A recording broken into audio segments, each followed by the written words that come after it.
نستعين اهدنا الصراط المستقيم صراط الذين أنعمت عليهم غير المغضوب عليهم ولا الضالين آمين. Amin ya Rabbal Alamin. Semoga Allah kurniakan keberkatan, kerahmatan, kebaikan dengan kita duduk dalam halaqah ilmu. Saya dengan penuh ta'zim menyerahkan kepada Al-Fadhil Ustaz. Tafadhal mashkura. Baik, bismillahirrahmanirrahim. Assalamualaikum warahmatullahi wabarakatuh. Alhamdulillahi rabbil alamin. Nahmaduhu wa nasta'inuhu wa nastaghfiruh wa na'udzu billahi min syururi anfusina wa min sayyiati a'malina. Man yahdihillahu fala mudilla lahu wa man yudlil fala hadiya lahu. Asyhadu an la ilaha illallah wahdahu la syarika lah wa asyhadu anna Muhammadan abduhu wa rasuluh. Allahumma himna rushdina wa'idna min syarri nafsina rabbi zidna ilman nafi'an warzuqna fahmah.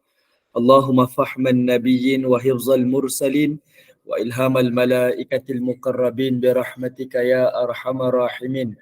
Subhanaka la ilma lana illa ma 'allamtana innaka antal alimul hakim.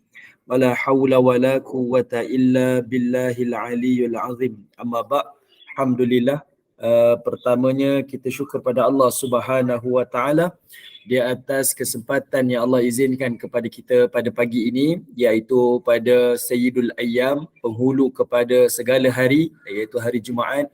Moga-moga pertemuan kita di dalam majlis ilmu ini adalah pertemuan di atas dasar ukhuwah kita dan sama-sama kita mengharapkan keredaan dan pengampunan daripada Allah. Maka semoga Allah Subhanahu wa taala melimpahkan dan menurunkan segala kebaikan, kerahmatan, ketenangan dan juga keberkatan di dalam majlis ini. Dan semoga Allah Subhanahu wa taala akan terus memegang hati-hati kita, menetapkan hati kita di atas jalan ibadah dan ketaatan kepadanya, dan semoga keimanan dan ketakwaan kita kepada Allah sehinggalah ke nafas yang terakhir insya-Allah. Amin ya rabbal alamin. Baik, ibu-ibu, bonda-bonda yang dirahmati oleh Allah Subhanahu wa taala.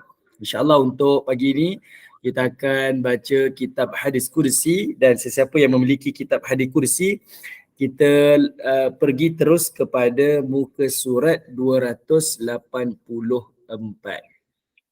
Okey, muka surat 284. Baik, pada muka surat 284, hadis ni duduk di bawah kategori kitab akhir zaman dan kiamat.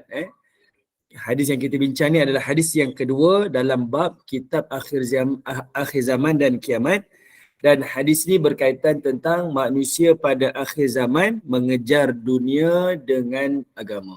Okay, manusia mengejar dunia dengan agama. Okay, alright. Minta Kak Azrina boleh tak Kak, kalau sharekan teks terjemahan ke, kalau sempat type lah di ruangan komen di sini. Mudah-mudahan kalau ibu-ibu yang tak dapat nak ikuti saya punya secara langsung ni, dia boleh tengok teks pada terjemahan tu dan kita sama-sama lah boleh. Macam mana? Maksud saja. Boleh insya-Allah. Okay. Baik, hadis yang kita bincang pada hari ini adalah hadis riwayat daripada Al-Imam Tirmizi, dan hadis ni berstatus iaitu Hasan Gharib. Hasan Gharib. Okey, Hasan ni maksudnya dia bawah sedikitlah daripada kategori sahih lah. Hasan Gharib. Okey, baik. Diriwayatkan daripada Abdullah bin Umar radhiyallahu anhuma, Ani Nabi sallallahu alaihi wasallam qal, daripada Nabi sallallahu alaihi wasallam, baginda Nabi telah bersabda, innallaha ta'ala qal, sesungguhnya Allah Subhanahu wa taala telah berfirman, laqad khalaqtu khalqan alsinatuhum ahla minal asal. Kata Nabi sallallahu alaihi wasallam, Allah berfirman, sesungguhnya aku telah menciptakan manusia itu dengan lidah-lidah yang lebih manis daripada madu. Ahla minal asal. Lidah-lidah manusia ni lebih manis daripada madu. Wa qulubuhum amarru minas sabr. Okey. Dan hati-hati mereka amarru. Amarru ni iaitu lebih pahit.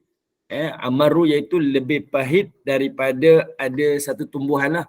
dan tumbuhan tu namanya sabir. Ada satu tumbuhan. Jadi Allah Ta'ala berikan kita satu perbandingan. Manusia itu memiliki hati yang lebih lidah yang lebih manis daripada madu. Ni bahasa Arab lah. Kalau orang Melayu kata seperti menanam tebu di tepi bibir. Ni jenis-jenis ada manusia ni dia suka tanam tebu di tepi bibir. Suka menjanjikan dengan janji-janji palsu. Itu kefahaman kita.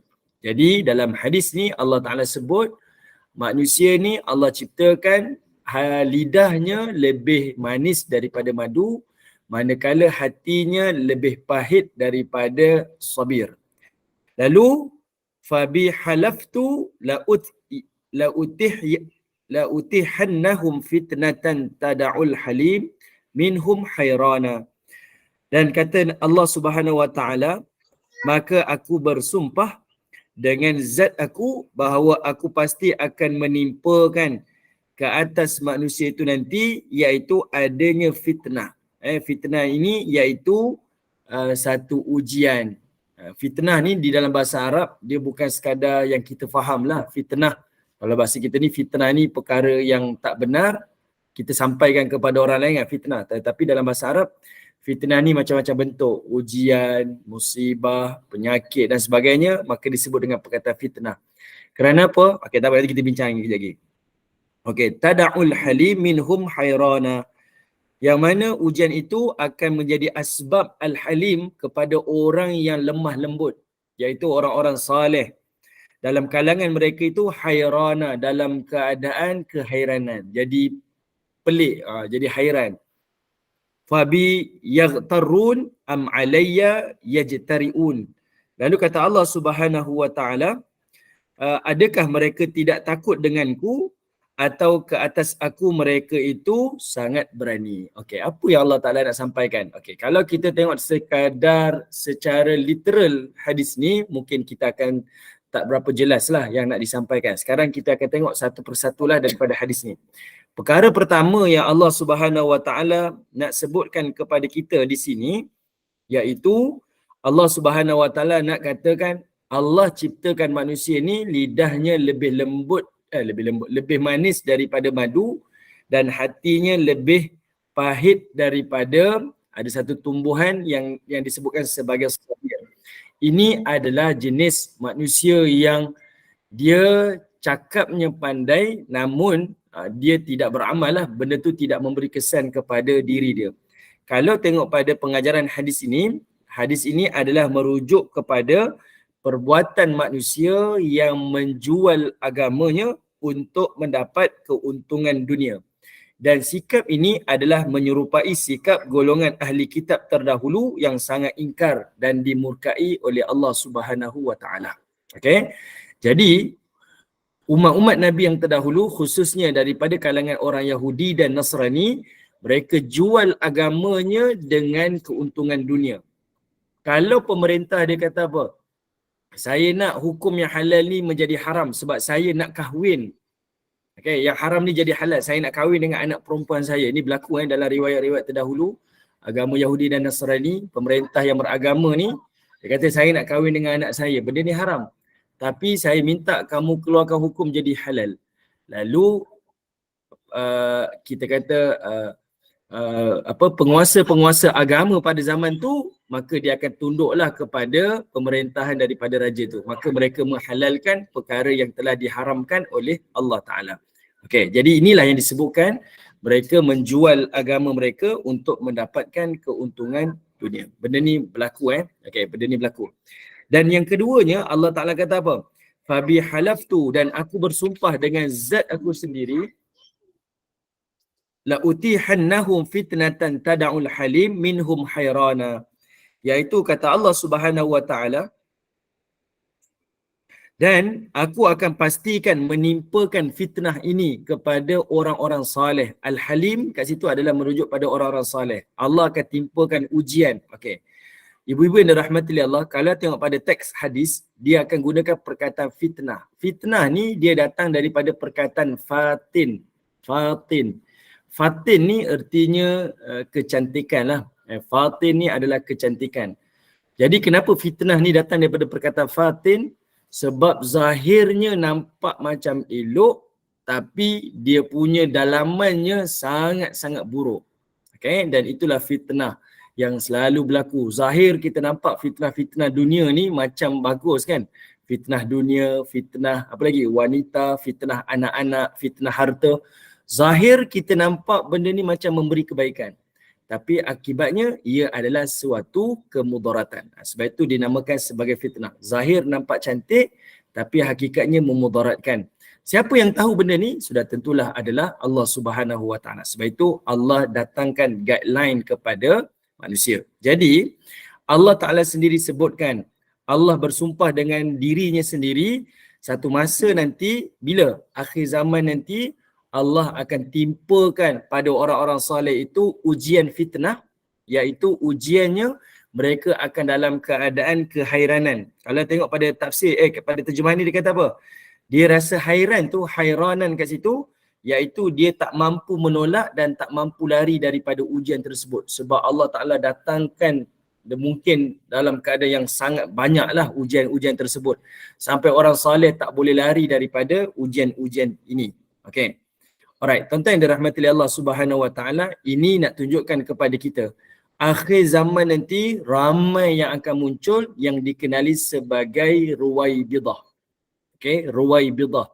Orang yang mengatakan sesuatu yang dia tidak tahu. Okay, orang yang mengatakan, yang berbicara tentang sesuatu perkara namun dia tidak tahu. Dan yang menjadi lebih bahaya apabila dia bercerita dan berkata-kata tentang agama. Okay, bayangkan, kita jangan cerita pasal agama dulu. Kita cerita dalam hal lain.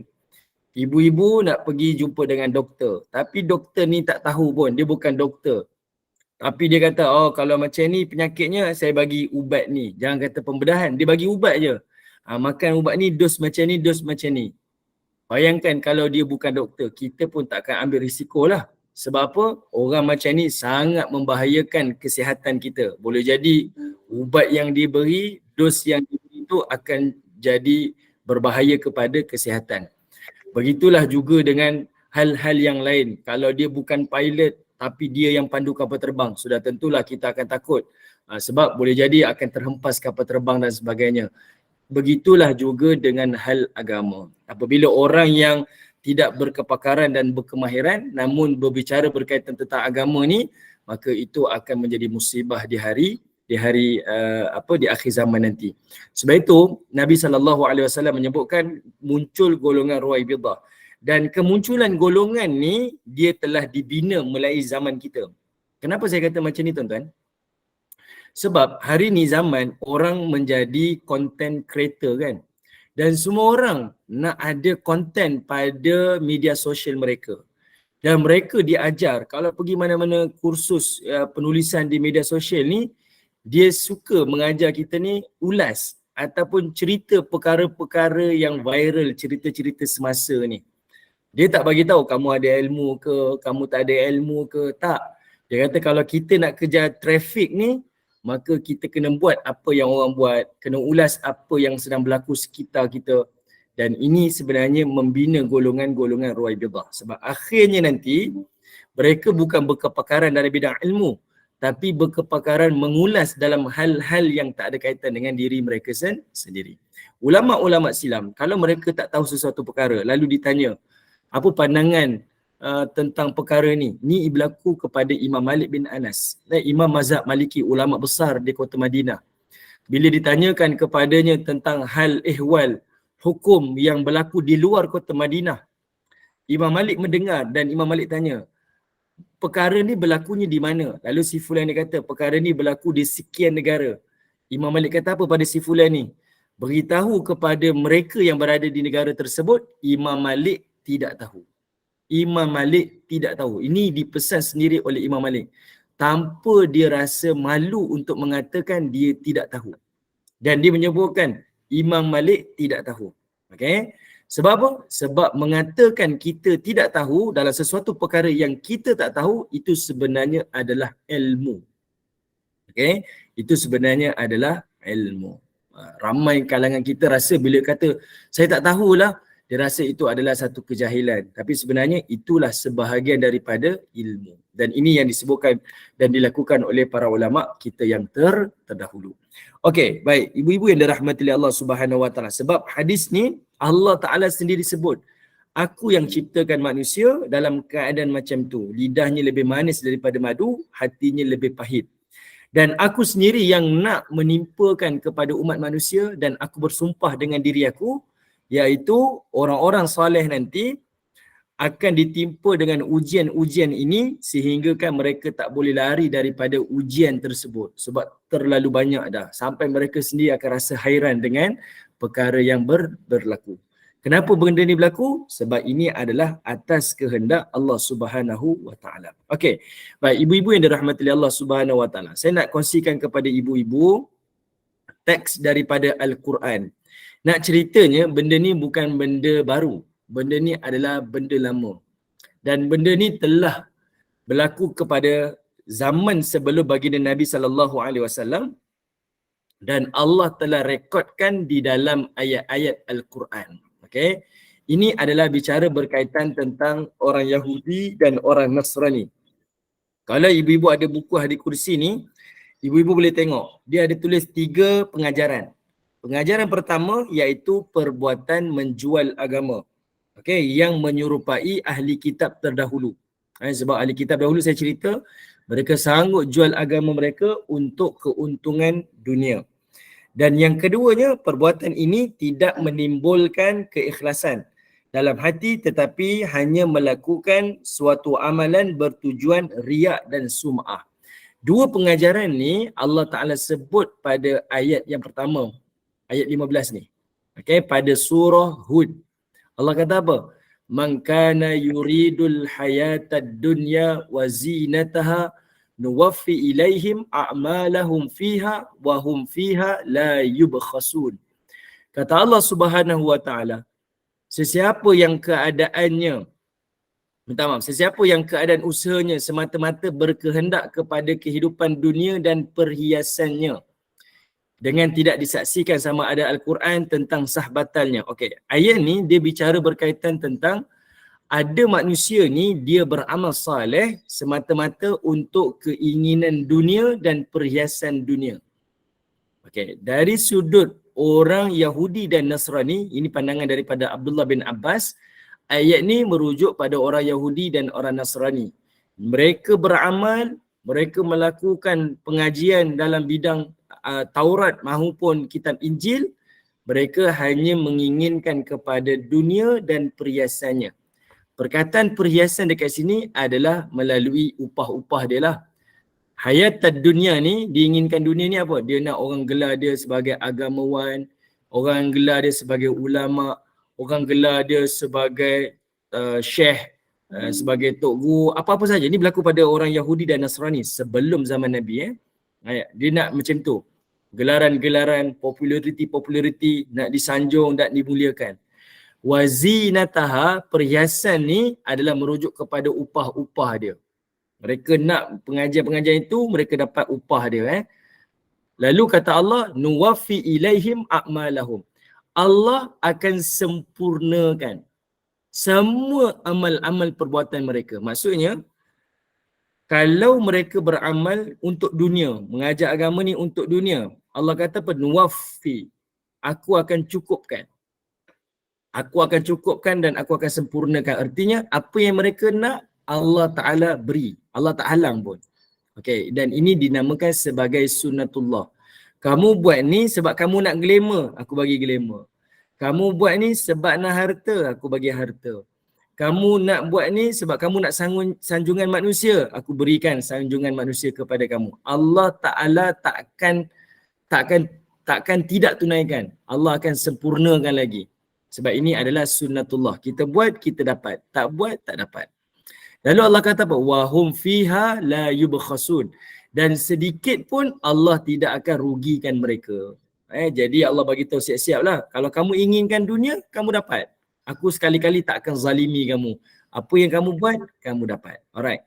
Namun, ayat ni tunjukkan kepada kita, dalam masa yang sama, ayat ni dia bicara tentang Yahudi dan Nasrani yang menjual agama dia.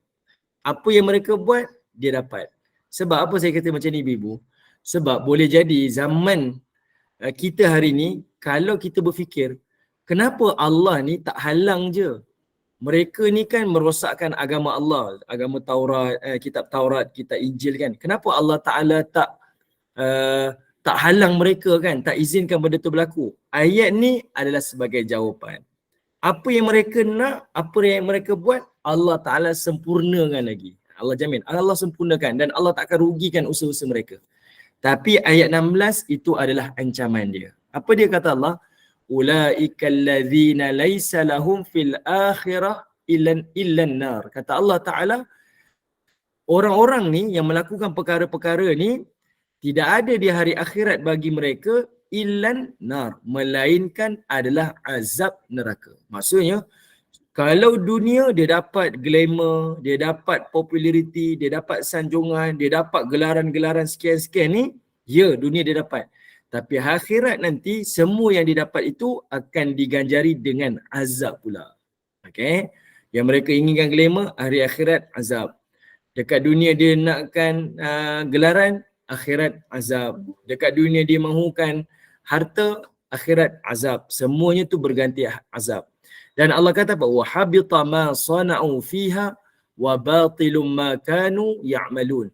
Dan kata Allah Subhanahu wa taala, wa habita, dan semua apa yang dia lakukan, semuanya Allah Taala akan hapuskan. Habit ni maksudnya Allah hapuskan. Ma sana'u fiha, semua amal-amal yang mereka lakukan di dunia. Wa batil, dan semuanya jadi sia-sia. Makanu ya'malun, apa yang telah mereka kerjakan di dunia dahulu. Dunia, apa yang dia buat dia dapat. Tapi akhirat semuanya jadi sia-sia dan akan dibalas dengan azab. Okay, ini adalah satu peringatanlah daripada Allah Subhanahu wa taala. Okay, baik ibu-ibu yang dirahmati oleh Allah Subhanahu wa taala. Sekarang saya nak share pada ibu-ibu.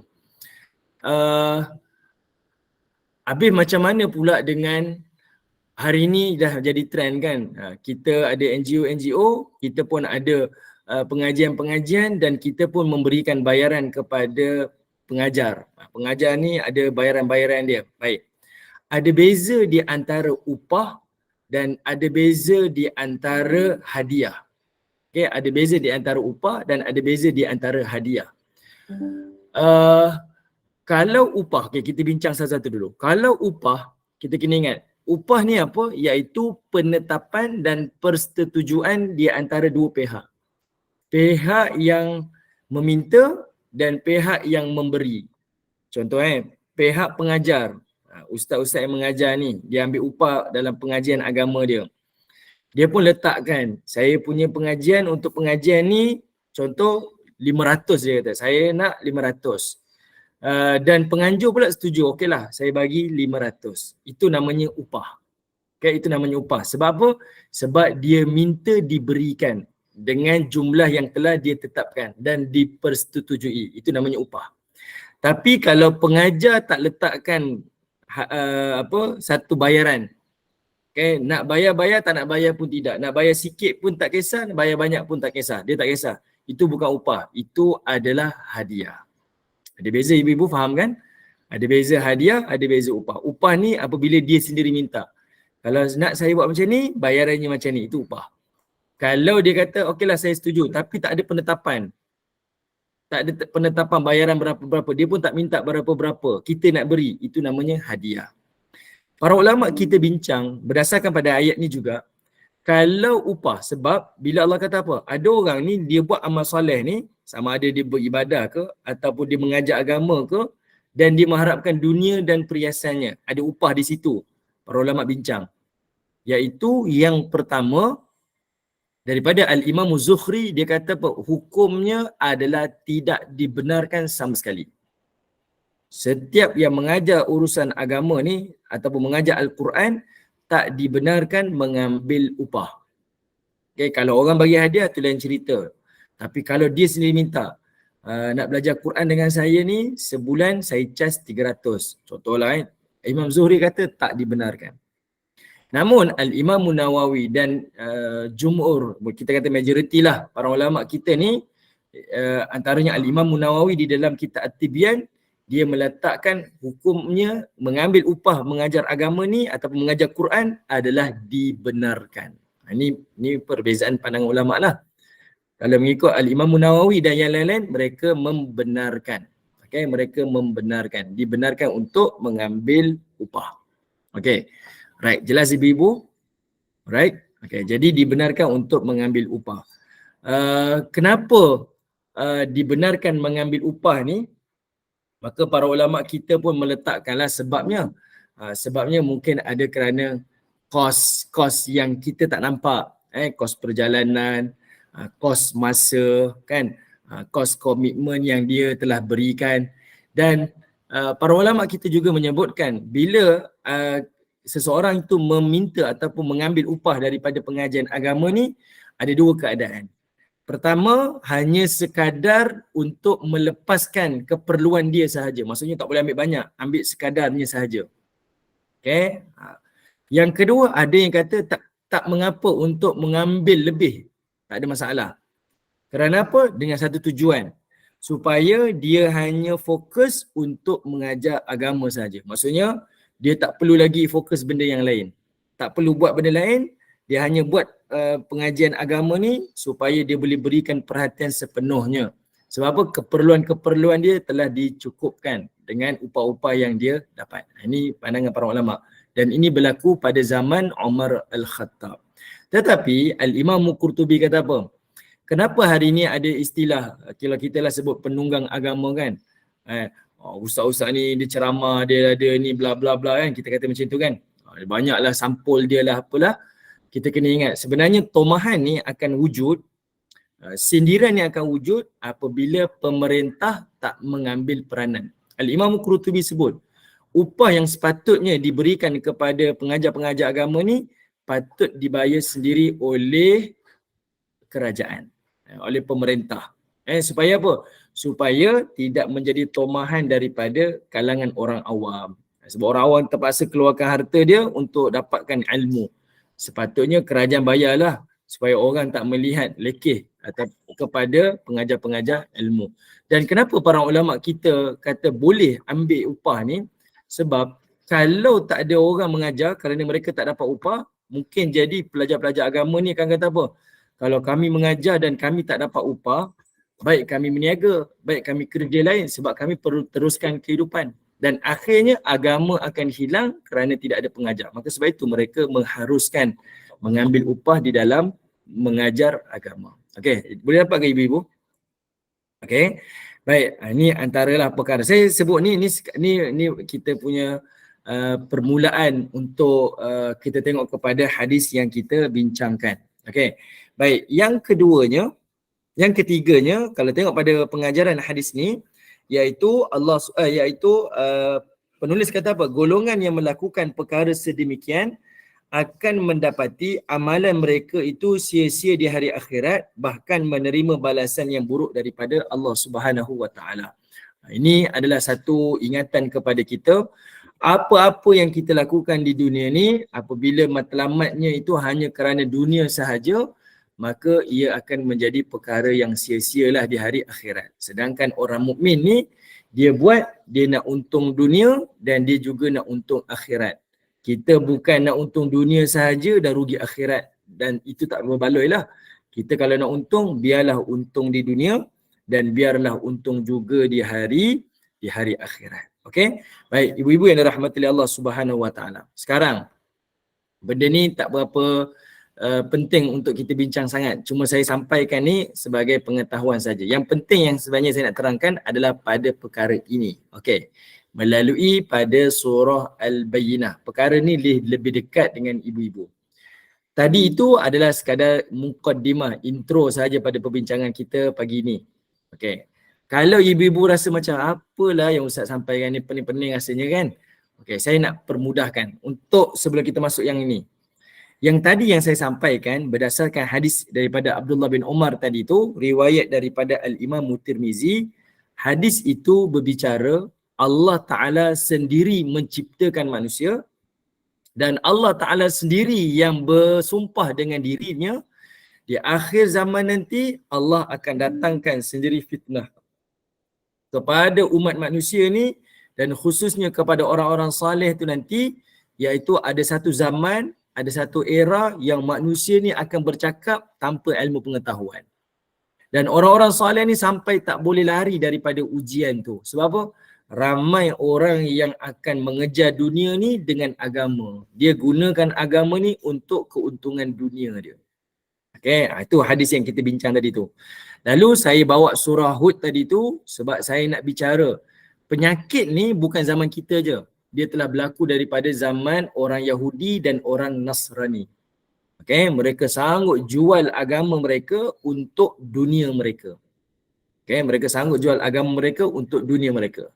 Dan ayat yang kita baca tadi tu juga digunakan oleh para ulama apabila mereka berbicara tentang mereka yang memiliki ilmu dan mengambil upah setiap pengajian-pengajian ilmu dia. Okay, jelas tak? Dapat tak poin yang saya sampaikan ni? Okay, ayat surah Hud tadi tu dia bercerita tentang orang yang gunakan agama untuk kepentingan dunia ni bukan cerita zaman kita. Dia dah berlaku pada zaman Nasrani dan juga zaman orang Yahudi lagi. Dah berlaku dah. Dan ayat yang sama tu juga, kisah surah Hud tadi tu, juga digunakan oleh para ulama berbincang berkaitan tentang sifat manusia ni, minta maaf, berkaitan tentang mereka-mereka yang memiliki ilmu ni, bila dia buat pengajian ilmu, mereka mengambil upah dengan ilmu yang mereka ajarkan. Okay. Jadi saya bawakan ada dua pandangan. Imam Az-Zuhri kata tak boleh ambil upah. Waktu mengajar ilmu ni tak dibenarkan ambil upah. Tetapi Al-Imam Munawawi dan yang lain-lain membenarkan, mengharuskan mengambil upah dalam pengajian ilmu. Dan saya sebutkan juga tadi, ada beza di antara upah dan juga dengan hadiah. Upah ni dia sendiri letakkan. Kalau nak saya mengajar, untuk sebulan ni berapa sesi bayaran ni macam ni, itu upah. Tapi kalau hadiah yang mengajar ni tak letakkan apa-apa pun, tapi sumbangan daripada penganjur sendiri nak bagi, itu adalah hadiah. Hadiah ni tak ada kisah. Okay, yang isunya adalah upah. Dia minta sendiri. Yang itu yang dibincangkan oleh ulama. Imam Zuhri kata tak boleh, Imam Nawawi kata boleh. Alright. Tetapi ada sebab-sebab kenapa dibolehkan. Kenapa? Yang pertama adalah takut. Kalau pengajar-pengajar ni dia dah korbankan masa, dia dah beri komitmen, kalau dia tak ada upah, takut-takut nanti dia tinggalkan pengajian ilmu dia. Sebab apa? Dia perlukan kepada sedikit harta untuk teruskan kehidupan dia. Takut-takut dia tinggalkan pengajian agama dia dan dia pergi bekerja. Akhirnya agama akan hilang. Dan mungkin juga dia akan kata pada orang lain, kamu nak cari ilmu kan? Pergilah cari sendiri. Saya susah-susah berantau pergi sana, menuntut ilmu dekat sini. Dapatkan ilmu, kamu nak, kamu belajar sendiri. Akhirnya agama akan hilang lah. Jadi sebab itu diharuskan untuk mengambil upah. Okay? Alright. Itu kita bincang tentang orang yang mengajar. Sekarang ni yang saya nak bawa pada surah ni, okay, berdasarkan hadis kita baca tadi, sekarang ni kita nak berbicara berkaitan tentang kita yang belajar pula. Yang ni lebih dekat dengan kita lah. Tadi tu saya tak ulas panjang-panjang, tak nak detail-detailkan sangat sebab ia hanya berdasar pada hadis dan dia hanya berkaitan tentang orang yang mengajar lah. Tapi sekarang ni kita nak bincang tentang kita yang belajar ni. Macam mana pula? Okay. Kita yang belajar ni, tengok pada ayat yang pertama surah Al-Bayyinah, pertama kita kena ingat, Al-Bayyinah ni dia bererti bukti yang jelas. Kalau kita tengok terjemahan Al-Bayyinah saja maksudnya bukti yang jelas. Allah Ta'ala sebut Al-Bayyinah adalah the clear proof, bukti yang paling jelas. Dan Allah mulakan ayat ini dengan perkataan lam yakunil ladzina kafaru min ahlil kitab wal musyrikin munfakkina hatta ta'tiyahumul bayyinah. Kata Allah Subhanahu wa Ta'ala, orang-orang kafir itu. Siapa orang kafir ni? Allah Ta'ala sebut ada dua golongan. Pertama, min ahlil kitab, daripada ahlil kitab. Siapa ahlil kitab? Yahudi dan Nasrani. Okey. Wal musyrikin, dan orang-orang yang mensyirikkan Allah. Siapa orang musyrik ni? Penyembah berhala dan agama Majusi, penyembah api. Ini zaman Nabi lah, era zaman Nabi tu ahlil kitab dan musyrikin ni dua ni. Yang saya sebut tadi ada 4 tadi kan. Yahudi, Nasrani, orang musyrikin Quraisy yang sembah berhala dan juga agama Majusi yang sembah api. Mereka ni Allah kategorikan sebagai kafaru, kafir. Okey, kafir. Mereka ni apa kata Allah? Munfakki hatta ta'tiyahumul bayyinah. Mereka ni takkan kita kata apa? Dia akan degil lah, dia takkan terima agama ni sehinggalah datang kepada mereka al-bayyinah, satu bukti yang paling jelas. Apa bukti yang jelas? Allah pun sebut, Rasulun minallah yatlu suhufan mutahharah. Ada dua perkara dekat ayat 2 ni. Iaitu Allah kata apa? Rasul yang membaca ayat-ayat Allah, iaitu daripada suhuf, daripada lembaran-lembaran yang suci. Allah sebut Rasul dan Allah sebut suhufan mutahharah. Artinya al-bayyinah adalah Rasul, Nabi, dan suhufan mutahharah adalah Al-Quran. Jadi dua perkara ni adalah al-bayyinah. Sampailah ke hari ni ibu-ibu, kita tengok apa yang datang daripada Quran dan apa yang datang daripada Nabi, itulah bukti yang paling jelas. Tidak ada manusia pun yang boleh datangkan keraguan dan tidak ada manusia yang boleh keluarkan kelemahan daripada dua perkara ni. Quran dan juga sunnah Rasul. Okay. Dua-dua ni lah yang Allah Ta'ala nak bagi kepada umat manusia ni. Kita kena berpegang dan kita kena berpaut. Tapi kita kena jelas lagi. Kita tak boleh berpegang dan berpaut secara langsung. Sebab apa? Sebab kita tahu kemampuan kita tak mampu. Jadi inilah pentingnya kita bersandar kepada ada sebahagian ulama-ulama ataupun imam-imam mazhab. Sebab mereka memiliki ilmu dan memiliki kita kata apa ilmu-ilmu alat lah yang sangat cukup untuk memahami teks Quran dan juga sunnah Rasul. Jadi kita sandarkanlah diri kita ni kepada mereka yang menyandarkan pegangan mereka kepada Quran dan juga Rasul. Jelas ke? Okey. Apa yang saya nak sampaikan kepada ibu-ibu, macam mana kita nak tahu siapa yang tunggang agama tak tunggang agama ni? Siapa yang betul dan tak betul ni? Siapa yang ruwaibithah dan bukan ruwaibithah ni? Siapa yang hatinya pahit, lidahnya manis ni? Siapa? Ini caranya. Ini caranya. Iaitu pertama sekali adalah al-bayyinah. Perkara yang kita kena pegang, agama ni berdiri di atas dua perkara ni. Quran dan juga Rasul. Quran dan juga Rasul. Dan kita berpaut kepada Quran dan Rasul ni dengan sandaran kita kepada para imam lah. Imam-imam mazhab yang sangat memahami Quran dan Rasul. Dan setiap keputusan imam mazhab ni memang mereka tak buat keputusan sendiri memandai-mandai. Tak. Mereka buat dengan disiplin ilmu. Dengan kepakaran mereka memahami teks Quran dan juga sunnah Rasul. Jelas ke? Okey. Baik, sekarang kita tengok Allah Subhanahu Wa Taala sebutkan lagi. Untuk kita faham perkara ni, sebelum tu saya nak tengok dulu.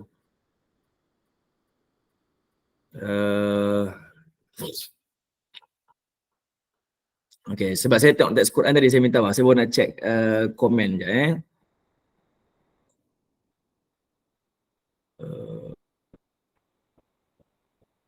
Sekejap. Okey, sekarang ni Allah Ta'ala sebut ayat 5 ni. Saya minta maaf, saya langkah-langkah je supaya sebab saya nak takut tak sempat masa. Okey, Allah Ta'ala sebut. Sekarang ni sifat orang mukmin ni macam mana? Sifat orang mukmin ni macam mana? Tengok Allah Ta'ala sebut. Kenapa orang Yahudi ni, orang Yahudi dan Nasrani ni mereka sesat? Sebab apa? Sebab wa ma tafarraqal ladzina utul kitab illa min ba'di ma ja'atuhumul bayyinah. Allah Ta'ala kata apa?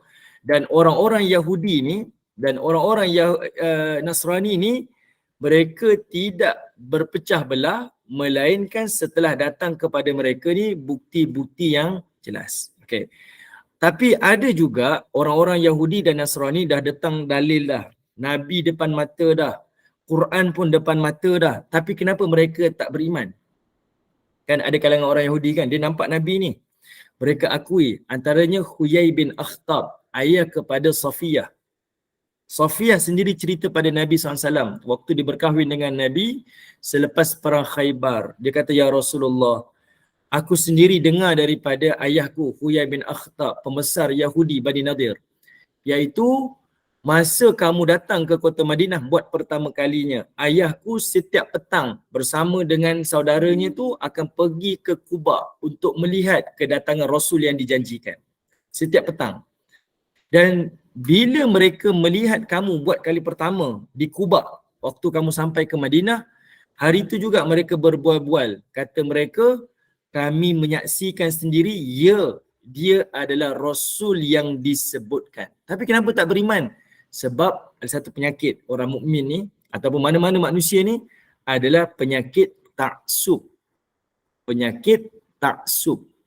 Bukti dah ada dah, perkara-perkara jelas dah, tetapi kerana taksub. Taksub apa? Boleh jadi taksub kepada individu. Boleh jadi taksub kepada kumpulan-kumpulan tertentu. Boleh jadi taksub kepada organisasi tertentu. Boleh jadi taksub kepada parti tertentu. Ataupun taksub kepada kumpulan-kumpulan tertentu. Ini adalah sifat manusia sebenarnya. Dan Allah Ta'ala sebut, orang Yahudi dan Nasrani ni, mereka ni akan beriman. Datang bukti ni dia akan beriman. Allah sendiri sebut dalam ayat Quran. Datang bukti ni mereka akan beriman. Tapi ada yang tak beriman. Kerana apa? Tak. Lalu Allah kata apa?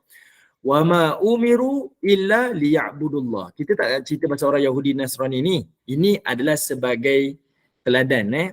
Kita cuba cerita pasal diri kita sebenarnya. Allah kata apa? Wa ma umiru. Dan tidaklah Allah perintahkan. Maksudnya tidak Allah perintahkan daripada kitab Injil, daripada kitab Zabur tu, melainkan ada 5 perkara. Injil pun sebut, Taurat, saya sebut apa? Zabur tadi. Injil pun sebut, Taurat pun sebut. Okay, dan Al-Quran pun sebut. Benda yang sama, konsisten. Kalau mereka betul-betul berpegang dan mereka tidak taksub, mereka mesti akan beriman dengan Allah dan juga Rasul dia. Maksudnya kita ketepikan semua kita punya ketaksuban ni. Sebab apa? Orang mukmin ni dia hanya berpegang kepada Quran dan juga Rasul dia. Okay? Selain daripada tu kita tolak ke tepi dulu. Kita clearkan fikiran kita. Lapangkan, tarik nafas dalam-dalam, fikir sungguh-sungguh. Jangan duk percaya cakap orang, jangan duk label-label orang. Dengar, fokus dulu. Okay. Jadi Allah kata apa? Orang Yahudi dan orang Nasrani ni sepatutnya dia kena fikir masa-masa. Apa yang ada dalam kitab ni sama dengan apa yang ada dalam Injil dan juga dalam Taurat. Cuma Quran ni dia menyempurnakan sahaja. Quran dia menyempurnakan sahaja. Apa yang Allah sebut ada 5 perkara. Allah kata apa? Wa ma umiru. Dan tidaklah Allah perintahkan dalam Injil benda yang sama, dalam Taurat benda yang sama, dalam Quran yang sama. Apa dia? Melainkan yang pertama kata Allah, liya'budullah. Yang pertama adalah memperhambakan diri pada Allah. Taurat kata hambakan diri pada Allah. Injil pun kata hambakan diri pada Allah. Quran pun kata hambakan diri pada Allah. Tak ada pun yang terpisah ataupun berbeza. Tak ada, sama. Kedua, Quran kata mukhlisina lahuddin. Mengikhlaskan ibadah kepada Allah Ta'ala. Maksudnya buat satu benda tu buat kerana Allah Ta'ala. Taurat pun kata benda yang sama. Injil kata benda yang sama. Quran pun kata benda yang sama. Ketiga, iaitu hunafa. Yang ketiga adalah hunafa. Hunafa ni iaitu teguh di atas tauhid. Okay, hunafa. Sebab itu agama Nabi Ibrahim disebut sebagai agama Hanif, agama yang lurus. Saya tertarik dengan tafsir Al-Azhar daripada Buya Hamka. Buya Hamka kata apa? Perkataan hunafa ni artinya adalah condong. Artinya adalah condong ataupun cenderung kepada kebenaran. Dia kata condong ataupun cenderung kepada kebenaran. Dan dia bagi satu contoh tamsilan. Kata Buya Hamka, hunafa ni dia macam kompas. Hunafa ni dia macam kompas. Yang mana kompas ni dia punya anak panah dia mesti menunjuk ke arah utara. Kalau diletak dalam poket, dia tetap ke utara. Dia letak dalam raga motor, tetap ke utara. Dia letak atas meja, di mana-mana sahaja, kompas mesti ke arah utara. Dia kata orang mukmin macam tu juga. Orang mukmin dia macam tu juga. letaklah di mana-mana pun, pergilah di mana-mana pun, macam mana pun keadaan dia tetap hanya condong kepada kebenaran. Apa itu kebenaran, ibu-ibu? Iaitu tetap berpijak dengan berpegang kepada Quran dan juga Rasul. Siapa pun kata, kita kena ingat, semua orang terdedah dengan kesilapan. Dan semua orang terdedah dengan kesalahan. Yang silapnya kita yang belajar ni, bila kita yakin dengan seorang guru ni, kita mula rasa guru ni takkan silap. Kita mengkuduskan dia, mensucikan dia. Guru ni takkan dia silap. Kita kena ingat, dalam fikiran kita sebagai pelajar, semua guru ada kecenderungan untuk melakukan kesilapan, termasuklah saya. Okay? Siapa-siapa saja. Jadi kita kena sentiasa berfikiran dia mungkin melakukan kesilapan. Kalau salah kita kena akui dan kita kena terima dia salah. Dia salah. Tak semestinya. Kalau dia kata dia mesti betul, tak boleh. Ya, ini kita. Bila kita faham benda ni ibu-ibu, maka kita boleh bezakan siapa yang ruwaibidah, siapa yang lidahnya seperti madu, hatinya pahit, siapa yang yang menjual agama ni. Kita tak ada lagi ketaksuban pada individu ataupun pada kumpulan tertentu. Kita hanya taksub kepada kebenaran sahaja. Jelas ke ibu-ibu? Boleh dapat? Okay? Boleh dapat? Alright. Okay, jadi janganlah kita kadang-kadang, sukalah saya sebutkan sikit ibu-ibu. Okay. Ada kalanya, saya minta maaf saya sebut ada kalanya macam kita berada di tanah air lah. Sekarang ni ada kadang-kadang asatizah sendiri pun mereka saling bergelut di antara mereka. Yang ini kata yang ni, yang ni kata yang ni, betul? Yang ustaz ni kata ustaz ni, ustaz ni kata ustaz ni. Kita sebagai pelajar ilmu ni jangan terikut-ikut lah. Jangan terikut-ikut lah. Biarlah ustaz ni dia tahu apa yang dia buat, biarlah. Bukan dia tahu apa pun. Semua ada kepentingan peribadi masing-masing. Tapi kita tetap jaga diri kita lah. Macam mana? Iaitu yang pertama sekali, kita tak termakan dengan label-label ni. Ustaz ni kata, oh ustaz ni yang ni. Melainkan, kalau memang ustaz ni pernah sebut benda yang menyesatkan, tinggalkanlah. Itu kalau sahaja-sahaja memang cik pasal lah. Kalau dia pernah sebut benda yang menyesatkan, tinggalkanlah. Okay, tinggalkan. Saya pernah dengar, baru ni, 2-3 hari lepas ni. Ada seorang lelaki ni, katanya dia ni cikgu sekolah. Dia mengajar di Felda Kratung. Saya sebut sebab dia memang menyesatkan. Dia mengajar di Felda Kratung. Dia kata apa? Muhammad, iaitu Nabi SAW tu adalah Allah yang dizahirkan. Maksudnya Nabi Muhammad tu adalah Allah. Tapi Allah yang dizahirkan jadi manusia. Benda ni sesat. Okay, benda ni sesat. Kita memang tolak. Benda tu dia sendiri sebut, okay, yang itu tinggalkan terus. Tetapi kalau hanya label, ustaz ni yang ni, ustaz ni macam ni, ustaz ni orang tu orang ni. Kita sebagai pelajar ilmu jangan terikut-ikut rentak tu. Kita kena berikan peluang kepada diri kita sendiri. Iaitu peluang untuk dengar dulu. Betul ke ustaz ni sesat? Sebab saya tak pernah dengar pun dia cakap benda yang sesat. Kita bagi peluang pada diri kita, dengar dulu penjelasan daripada ustaz tersebut. Mungkin dengar rakaman kuliah di YouTube dia ke, ataupun pengajian-pengajian dia, kita dengar dulu. Beri peluang pada diri kita, dengar dulu. Betul ke apa yang dia sampaikan itu adalah tidak benar? Kalau betul-betul tak benar, tinggalkan. Tapi kalau betul benar, macam mana? Kita berikan peluang itu pada diri kita sendiri.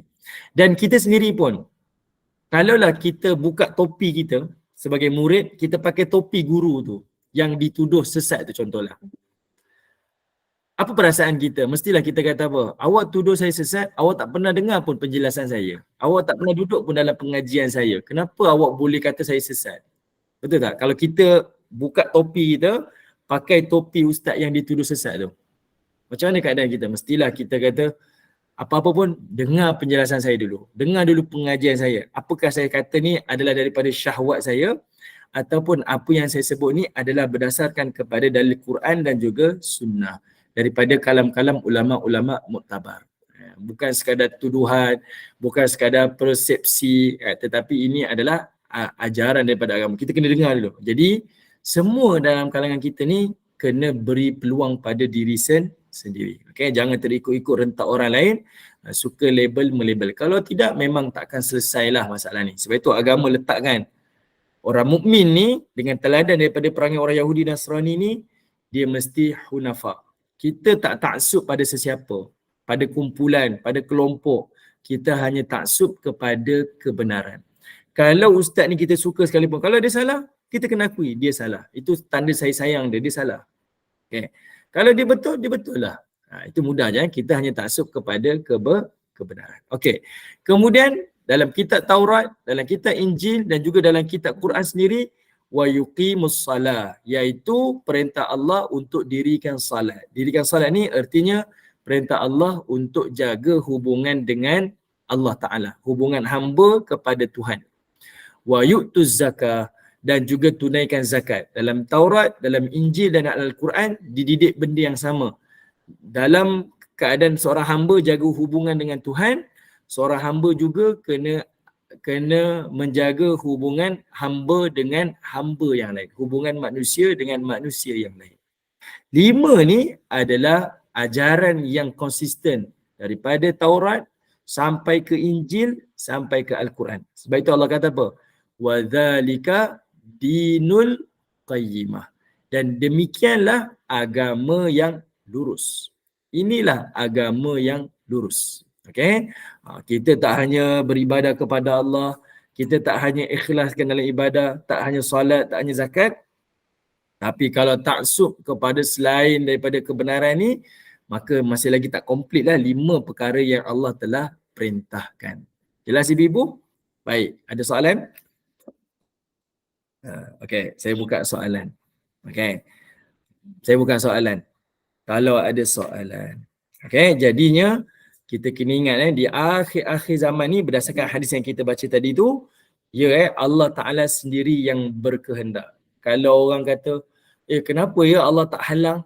Kenapa ya Allah izinkan benda ni berlaku? Hadis ni sebagai satu dalil kepada kita, dia adalah perkara yang Allah berkehendak. Sebab itu dalam hadis tu, Allah Ta'ala yang bersumpah, fabi halaf tu, aku bersumpah dengan zat aku sendiri yang akan datangkan fitnah kepada ulama-ulama ataupun manusia-manusia itu nanti, iaitu fitnah yang mereka tak boleh lari. Datang orang-orang yang lidahnya macam madu dan hatinya pahitlah. Maksudnya orang yang akan menggunakan agama dia untuk mengejar dunia dia. Okey. Baik. Assalamualaikum Ustaz. Waalaikumsalam. Boda Zahra, silakan. Kita dalam dengan kuliah-kuliah ni ada ustaz-ustaz menyarankan carilah guru yang mursyid. Bila kita dapat dah satu guru yang mursyid, dia kata berpeganglah kepada guru itu kalau guru tu menuju jalan kebenaran. Okey. Okey. Baik. Saya rasa saya pernah sebut dulu, kita pernah berbicara pada kisah Isra Mi'raj kan. Pada kisah Isra Mi'raj, Allah Ta'ala rakam dalam Quran. Kata Allah Subhanahu Wa Ta'ala, Subhanalladzi asra bi'abdihi laylan minal masjidil haram ilal masjidil aqsa.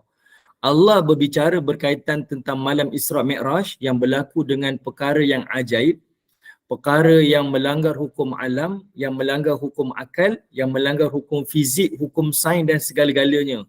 Manusia dibedah hidup-hidup dengan major operation, kemudian adanya haiwan yang sangat laju, yang mesra alam, kemudian manusia yang naik ke langit tanpa pakaian tanpa pakaian suit sebagai astronaut dan sebagainya. Semua tu benda yang tak masuk akal lah. Tetapi masa Allah Ta'ala nak memulakan cerita tu, Allah menyebutkan dengan perkataan Subhanah, Maha Suci Tuhan. Artinya apa? Perkara yang ajaib ni, perkara yang hebat yang berlaku tak masuk akal ni, Allah suruh kita kembalikan pujian itu kepada Maha Suci Allah. Tuhan yang menjalankan peristiwa tu, puji pada Tuhan. Dan Allah Ta'ala menyebut baginda Nabi SAW ni sebagai sebagai abdi. Asra bi'abdi. Kan? Maha Suci Tuhan, Asra yang menjalankan hambanya. Nabi yang menjadi watak utama dalam peristiwa itu Allah Ta'ala hanya menyebut dengan perkataan hamba. Apa maksud hamba ni? Iaitu seseorang yang tak memiliki sesuatu apa-apa pun, melainkan dia adalah seorang hamba. Allah tak sebut nama Nabi, Allah tak sebut pun pangkat dan jawatan Nabi. Allah tak kata asra bi Muhammadin, asra bin nabiyyin, asra bi rasulin. Allah tak sebut pun. Yang Allah Ta'ala hanya sebut adalah asra bi abdi, yang menjalankan hambanya. Jadi ayat itu adalah sebagai panduan untuk kita berpaut nak mencari guru yang mursyid. Sebab tengok Nabi SAW ni adalah guru kepada segala guru lah. Sebab dia belajar langsung melalui Jibril AS. Nabi SAW sekalipun dia adalah Nabi dan Rasul, tapi bila berlaku sesuatu yang hebat pada baginda Nabi SAW, Allah Ta'ala tetap bagi tahu kepada umat manusia ni, kembalikan kehebatan dan kemuliaan itu tetap kepada Allah. Jadi seorang guru yang mursyid ni panduan seorang guru yang mursyid ni, apa-apa yang dia mengajar, dua je kalau kita nak kenal. Ini sebagai panduan kita lah. Saya dah pernah sebut dah dan saya selalu sebut. Iaitu kita tengok guru ni kalau dia mengajar ni, dia membawa murid dia membesarkan Tuhan dan mencintai Rasul, silakanlah. Ini guru yang mursyid lah secara umumnya. Kalau guru tu hanya membawa muridnya besarkan diri dia dan sucikan diri dia, tinggalkan. Sebab itu adalah bibit-bibit kepada ajaran sesat. Kita boleh tengok mana-mana ajaran sesat, pattern dia sama je. Dia mengajar untuk taksub kepada guru dia. Guru dia lah macam ni, guru dia lah yang macam ni, guru dia lah yang macam ni. Sebab guru mursyid ni dia tak membawa murid dia kembali pada dia, tetapi dia akan membawa murid dia untuk kenal Tuhannya dan cinta Rasulnya. Itu yang saya boleh mudahkanlah. Menjawab ke Bonda Zahra? Terima kasih, Alhamdulillah cukup jelas. Okey, baik. Assalamualaikum Ustaz. Waalaikumsalam. Ustaz, tentang surah Hud ayat 15 tadi kan, tentang orang yang mengajarkan agama lah terutamanya. Bila Ustaz kata sebaiknya kan kita tak boleh letak upah macam tu kan, pandangan yang betul lah. Dulu saya masa mula-mula saya berjalan dengan kelas-kelas agama ni, saya perhatikan benda ni, saya cuba amati dari seorang guru ke seorang guru. Saya tengok macam mana pandangan ni, tapi guru ni macam letak ada fee bulanan. Tapi selepas saya berjalan hampir 10 tahun, sampai di telinga saya macam guru fardu ain saya kat sini, rupanya bayaran yang diberi pada dia infak semula ke jalan fisabilillah lah. Maknanya tiap bayaran itu secara senyap yang memang dia tak war-warkan. Tapi kami sebagai anak murid akhirnya tahu. Lepas tu masa saya pergi umrah baru ni, Tuan Guru Syekh Zainul Asri, dia bercakap benda yang sama bila dia kata sebenarnya ujian, dia kata bila duduk di landasan sebagai seorang yang mengajarkan ilmu agama, orang nampak dia mengambil upah. Dia kata boleh jadi semua pahala boleh hilang, dia kata tau. Tapi dia nasihatkan andai di kalangan penuntut ilmu dia yang mengajarkan agama tu utamanya, dia kata belajar untuk infak balik. Tak kira lah apa pun daripada hasil yang dapat, dia kata belajar untuk beri semula. InsyaAllah Allah akan cukupkan. Ya Allah Ustaz, saya nampak benda tu berlaku sekarang. Betul lah, maknanya upah tu bukan sebagai sandaran, bukan sebagai tujuan matlamat. Tapi kalau kita betul buat kerana Allah, sekalipun orang bayar upah dan duit tu disevaluatkan balik dengan jalan Allah juga, memang Allah gantikan dengan banyak perkara yang tak sangka dan mudah. Wallahualam. Betul Ustaz, ayat 15 ni ya Allah peganglah baik-baik. Tak boleh cakap ni sebab lagi. Ya Allah. Allah tak pernah mungkin janji. Betul. Okey Kak. Terima kasih Kak Azrina. Kak Azrina menambah lagi. Okey, ni mesti Kak Intan. Ya Kak Intan. Assalamualaikum Ma. Okey, Assalamualaikum. Kalau kita berguru, lepas tu guru kita tu memang selalu beri amalan, Habib-Habib suruh buat ni, Habib-Habib suruh zikir ni, tu kira boleh ke tak boleh? Okey, baik. Itu je ke? Setakat ni. Okey, setakat ni. Okey, baik. Ya, Cik Han nak sambung. Ya, betul. Kita boleh amal semua ke atau kita pilih-pilih? Okey. Amalan tu yang bagi saat ni super intan royak. Okey, baik. Terima kasih juga kepada Cik Ha. Okey, sekarang ni okey, contohlah saya nak sebut macam ni. Okey, ada guru-guru dia mengajar sekian amalan, sekian amalan, sekian amalan lah. Amalan ni. Semua amalan yang kita lakukan ni semuanya dibenarkan dan semuanya diharuskan. Tidak ada halangan pun. Tidak ada kata oh salah tak boleh, tak. Semuanya diharuskan. Sebab semuanya atas satu tujuan adalah untuk zikrullah, untuk kita ingat kepada Allah. Cumanya dia akan jadi kesalahan apabila amalan yang kita buat itu disandarkan dengan ganjaran pahala tertentu. Sebab kalau kita nak sandarkan amalan tu dengan ganjaran pahala tertentu, dia mesti datang melalui dalil. Dia tak boleh kita kata amalan ni kena buat macam ni. Contohnya ada orang kata kita kena zikir ni dengan 1000 kali. Siapa buat insya-Allah dimurahkan rezeki. Macam mana kita nak claim dia sebagai dimurahkan rezeki?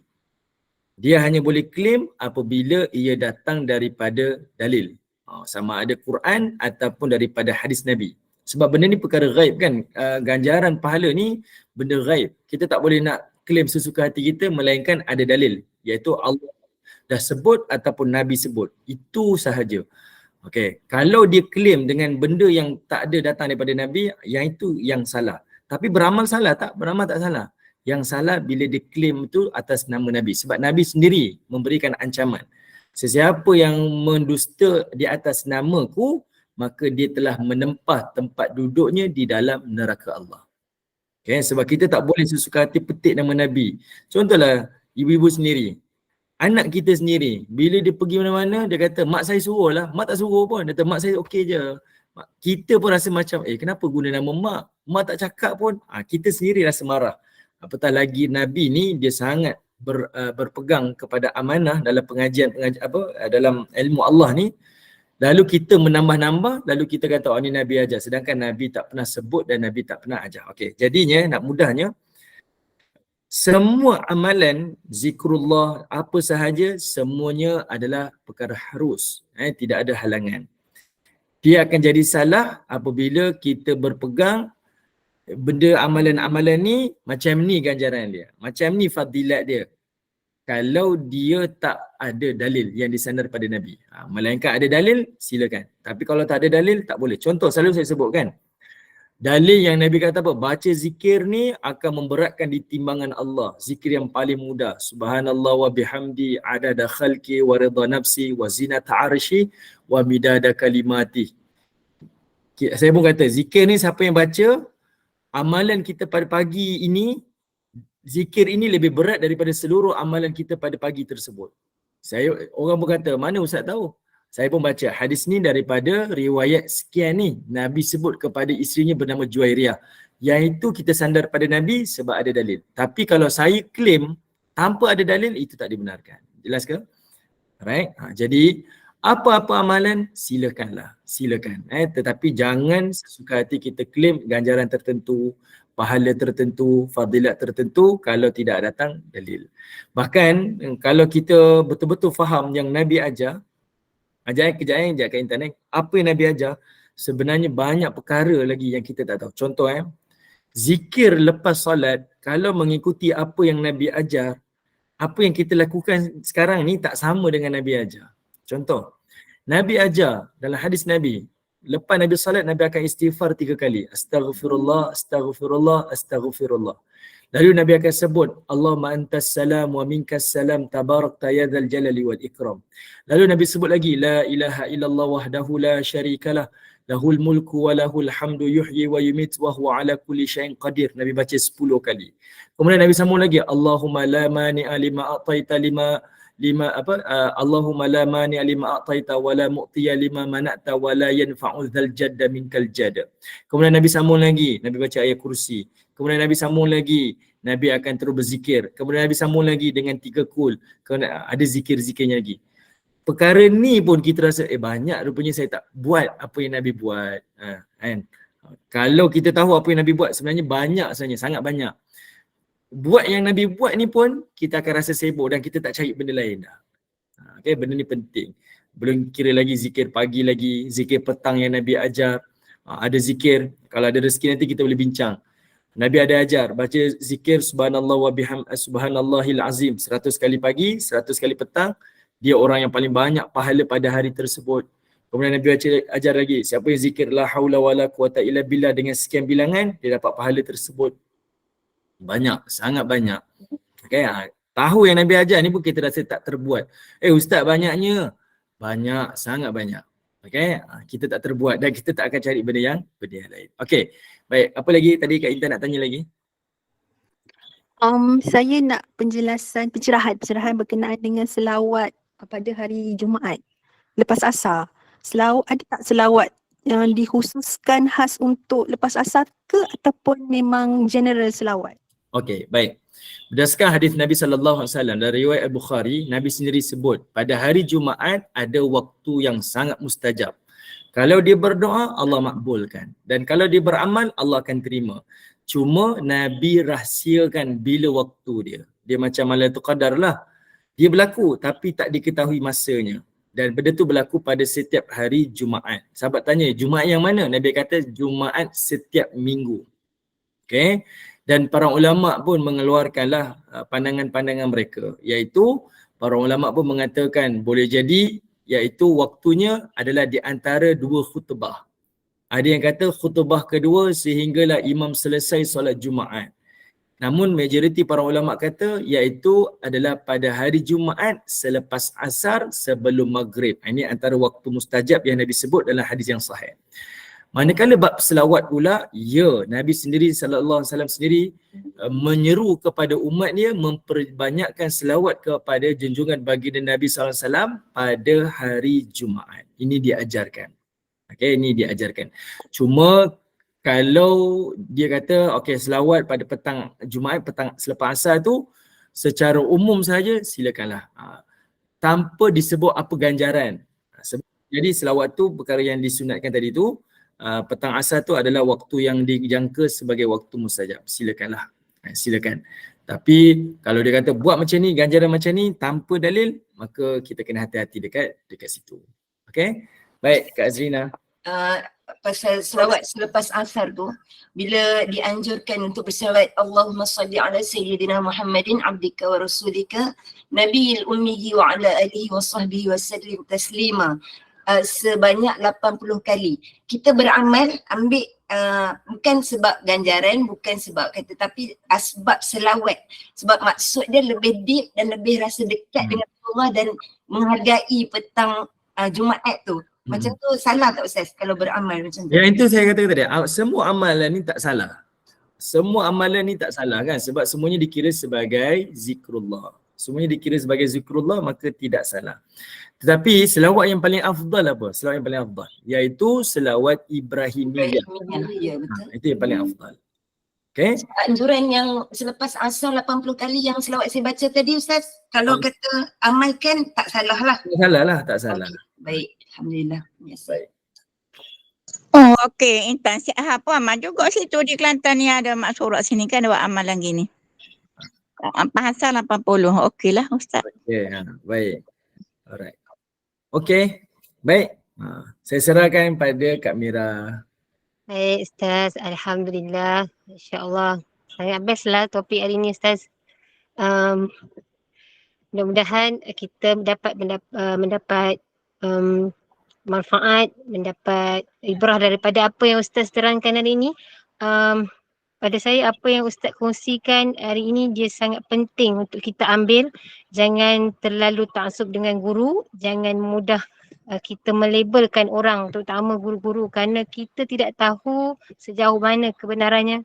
Jadi yang penting kita perbaiki diri kita sebagai hamba Allah yang lebih bertakwa. InsyaAllah, amin ya rabbal alamin.